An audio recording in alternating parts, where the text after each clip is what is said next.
Hey everyone, Nonnie here. I am so glad that you have joined me today. So many of you have written me over a series of months and asked me to provide certain feedback. What is the biggest takeaway that I've had thus far from hiking on the AT? And I can tell you without a doubt, more than the journey of healing, more than finding peace, more than letting go of some things, is the fact that I have met some wonderful people. I have met people the likes of which I've never met before. Trail angels, they have just kind of blown me away. You know, there's something about people that will go out when it's freezing cold and in the worst adverse weather conditions imaginable, just to give a hiker a cup of hot chocolate, a banana, or fresh ground. Even was there when the winds were 25, 30 miles an hour. He set up a tarp for kind of a windbreak, and it was probably 25 degrees. It was very cold, and he fixed a full-fledged breakfast. So it's not just a full-fledged breakfast, and that was an awesome thing that he did, but it's the people that, you know, just show up and want to give you a bag of chips or a granola bar or a Krispy Kreme donut. Coming into contact with those individuals renewed my faith in humanity, is what it did. It let me know that there really are kind people in this world that want nothing more than to share their joy with others and to make others happy and fulfill possibly a need that they have. Max Forrester was another one of those individuals. He brought me to tears, and if y'all have stayed with me from the beginning, you know that I have a video on that. The kindness of strangers to others, even when it goes as far as hitchhiking, somebody picking up a hiker, taking them into town, taking them to CVS to get a prescription filled, paying for a meal, paying for a hostel stay. Trail angels, I cannot say enough about them. They helped heal my heart because of their good and faithful work. And it's not so much because I was the beneficiary of receiving trail magic, but it was me watching others receive trail magic as well and how they interacted with each other. And I just found that to be intriguing, amusing, interesting, and really kind of profound, actually. I just found that the kindness that they offered was genuine and real and true and awesome. Just awesome, awesome, awesome, awesome. And for those of you that helped me along the way, I appreciate it so much. I had several people pay for hostel stays, pay for meals, give me rides, you know, gift cups of coffee, and other trail angels along the way. I appreciated it. Thank you so, so much. I want to share this with you, though, about trail angels, and it was a lesson that I kind of learned the hard way. You all want to know what the good things were and what the regrets were. This is a regret, and if I had to do it all over again, I wouldn't do it the same way. I was hiking one day, and I was hiking one direction, and some hikers were coming towards me. And I could tell as they were walking up that they were day hikers. It was a husband and a wife, and they were about my age. Very, very sweet people. They stopped to talk to me for a while, asked me if I was a thru-hiker. I said that I was, and when they were ready to leave, they said, would it be okay with you if we gave you a granola bar? And I said, you know what, I appreciate that so much, thank you, but I have enough food. I really appreciate you offering that to me. What I prefer is if you would keep that and give that to, you know, a younger hiker or hikers that don't have enough food, and just share that with them because it might benefit them, you know, to receive that from you. They were very kind in their response to me. They weren't offended, and it was a good interaction. And I walked away, and I don't know why, but I had this uneasy feeling about me after that conversation finished. Several days later, I was talking to my brother from another mother, and he was saying, Nonnie, you know, the next time that happens, would it be all right with you if I just suggest that you go on ahead and take the granola bar? And I said, why would I do that? You know, I wanted that to be for other hikers. And he said, because those people that are on trail, it brings them such joy to give to thru-hikers. And what you did was you did not take what they were offering you and while they did not act like they were offended, and they may not have been offended, you know, it just brings them a lot of joy, and you kind of took that opportunity from them, giving you something for them to get joy back in return. And I thought about what he said, and I realized he was right. So my advice to you is that, as he shared with me, if somebody offers you trail magic, just be polite and accept it. And if it's something that you're not going to eat or drink, you know, just give it to the next hiker along the trail, because there's always going to be another hiker on trail that is hungry, thirsty, needs it, or wants it. It's just a little bit of advice, and it's advice that was shared with me. So there you go. One of the other things I loved about being on the AT was the cultural diversity. I loved meeting people from different countries, different areas of the U.S., the different languages, different accents, different customs. It was very interesting, and it was a lot of fun. Hiking solo on trail was awesome for me. It was a good experience. It helped me have time to meditate and to think about and ponder various things that had been on my mind before I went on trail, and to work through some things that I needed to let go. I got to meet hikers along the way, still hiking solo. Sometimes I hiked with them for a mile or two, and then we kind of went our separate ways. Usually they were hiking faster than me, so I was sort of left behind, but that's okay. I didn't have a problem with that, because most of the time, even if those hikers hiked faster than me, for some reason we ended up at the same shelter that evening, and I was able to talk to them more in the evenings, and that was a nice way to meet people as well.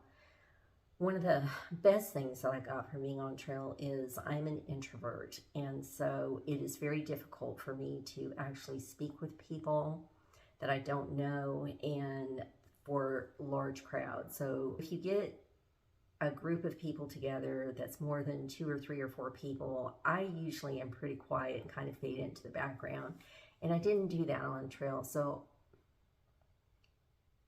I felt proud of myself for coming out of that shell a little bit, putting myself out there and trusting that I could be comfortable around other people. It was a good thing for me. It was a growing opportunity, and one that benefited me. The last thing I want to share with you is meant for family members of someone that is hiking the AT. You know, those hikers need support. They need encouragement. They need to know that their family, friends, relatives, co-workers are behind them. A lot of people can't do that because they are not hikers, or maybe even outdoor people, and they just kind of don't get it. And I don't mean that in a disparaging way. They just really don't get it. However, whether you get it or not, if you have somebody that is hiking the AT, let me share this with you. And this is hard for me to share. We all want our families to be supportive of when we go hike, and my husband could not have been any more supportive than he was, but not everybody in my family was encouraging, or as encouraging as they could have been. And I'm not going to say that it hurt me, but it was disappointing, and there were times when it might have been a little frustrating, because I wanted what I was going through to be as important to my family as the experiences that they had gone through were important to me.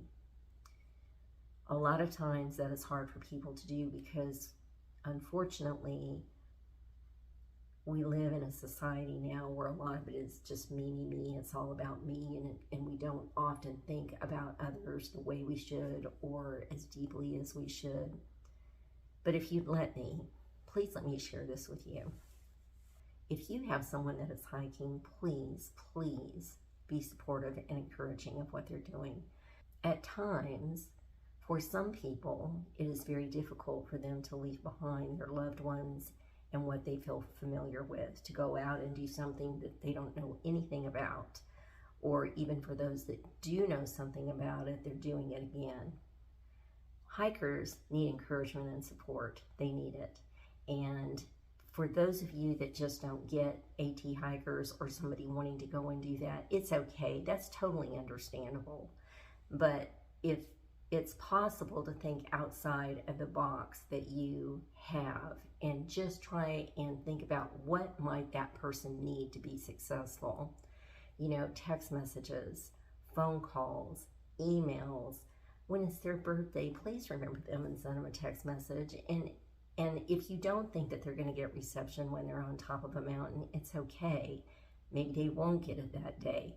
But maybe when they're coming down the mountain the next day, they will get that message. And it'll just bring a smile to their heart and to their face, knowing you remembered them and that you were thinking about them. A short little, I'm thinking about you. I want you to know how much I love you. I want you to know how much I care for you. I want you to know we support you 100%. Happy birthday. I hope everything's going okay. I see that the weather's been bad. Just wanted you to know that I'm watching and I want to make sure that you're okay. So this is the other half of my suggestion. Whenever you say, I miss you so much, I wish you were home, that does make somebody feel like they're loved and they're wanted, but it also hurts whenever they hang up and they're torn between whether they want to continue hiking or whether they need to go home. I know that's a hard thing to try and figure out, but that is the way that it is. Sometimes family members don't understand how hard it is whenever a hiker comes into town, and Dixie's done a wonderful video on this. I can't remember what the name of the video is. With a little bit of research, you might be able to find it.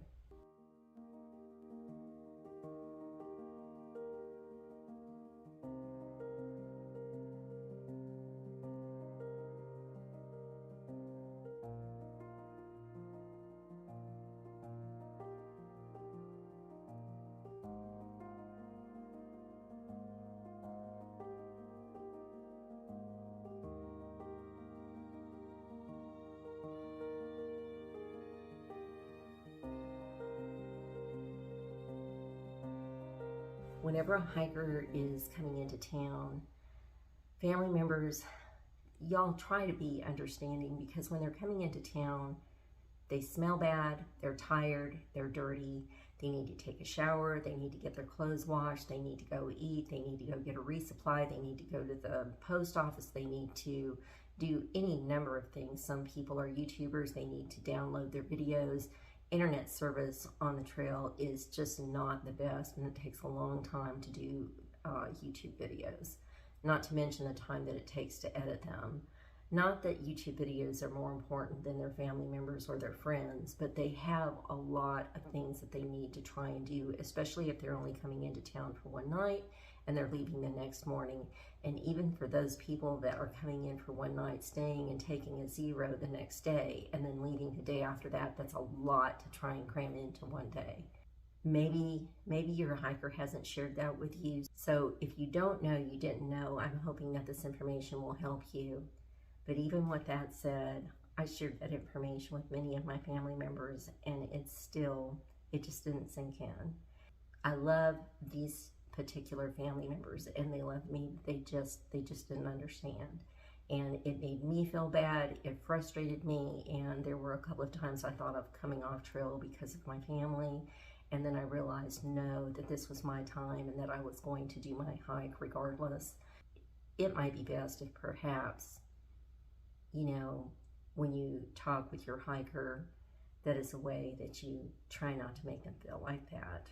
I'm not saying it was done on purpose, but regardless, it did make me feel bad. And I know there are a lot of hikers out there that feel the same way. They also feel like they don't have support from home. Many of them expressed that to me.